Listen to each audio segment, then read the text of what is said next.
నేను బాగా చేశాను కాబట్టి ఫలం బాగా రావాలని ఎక్స్పెక్ట్ చెయ్యకు.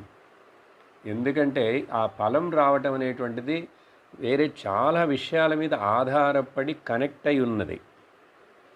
అందుకనే ఈ కర్మ యొక్క నెట్వర్క్ కనెక్షను మన ఇంట్లో ఉండే మన సొంత బంధువులు, నా ఆ, గృహము, భార్య పిల్లలు వీళ్ళందరూ ఒక ఎక్స్చేంజ్ చేసుకోవడానికి వాళ్ళ వాళ్ళ కర్మ ఫలాలను ఇక్కడ ఇట్లా వాళ్ళు ఒక చోటకి భగవంతుడు ఆ కర్మే పంపించింది.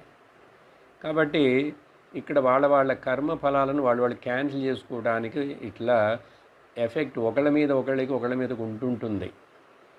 అందుకని ఇక్కడ ఎవరి మీద కంప్లైంట్ చేయకూడదు.